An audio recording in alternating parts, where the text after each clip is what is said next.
Mesdames et messieurs les candidats aux élections fédérales de 2021, attendu que les chercheurs de l'IRIS ont établi un barème objectif des montants d'un revenu viable universel, adapté aux besoins et aux offres en métropole, dans les villes et en milieu rural.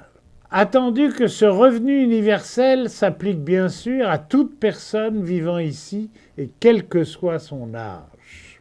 Attendu que ce revenu viable minimal correspond à des besoins variés dont la satisfaction doit permettre de dépasser le seuil de la pauvreté et de mener une vie digne, normale et inclusive.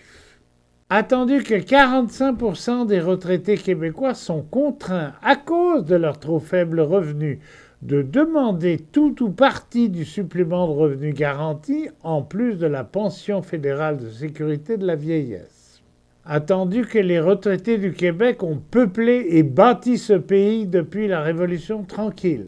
Attendu que ces hommes et ces femmes âgés ont courageusement lutté pour obtenir à tous et à toutes de meilleures conditions de vie et des droits nouveaux.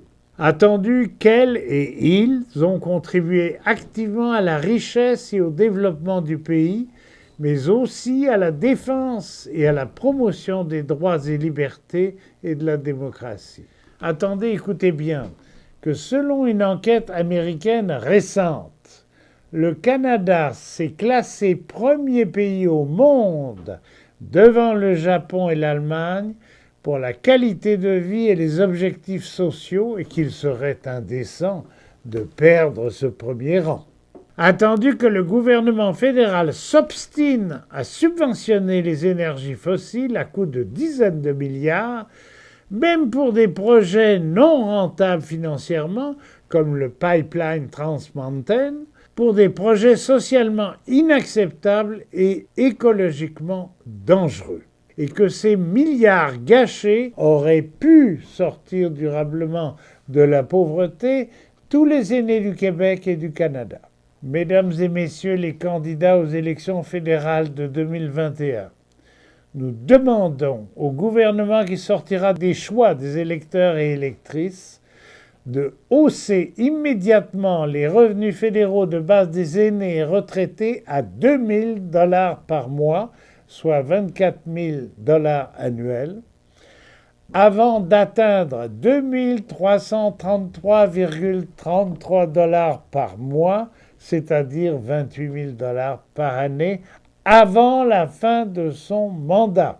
Nous vous demandons d'y associer une fiscalité plus équitable, des services publics adaptés et accessibles, ainsi qu'une politique efficace et urgente de développement durable.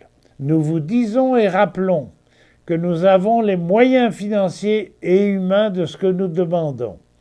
Au niveau économique, par des budgets conséquents, le plus souvent amortis par la hausse de la consommation. Au niveau politique, par une lutte courageuse et transparente contre les paradis fiscaux qui assurent une évasion fiscale parfaitement légale de 15 à 25 milliards par an. Nous vous disons et rappelons que nos lois doivent garantir une réelle égalité des revenus, conforme à l'égalité formelle des droits entre tous les citoyens de tous les âges. Mesdames et messieurs les candidats aux élections fédérales de 2021, nous vous demandons de vous engager à appuyer le gouvernement qui sortira des urnes quand il présentera et voudra promulguer une législation efficace pour sortir les retraités de la pauvreté et garantir ce résultat durablement.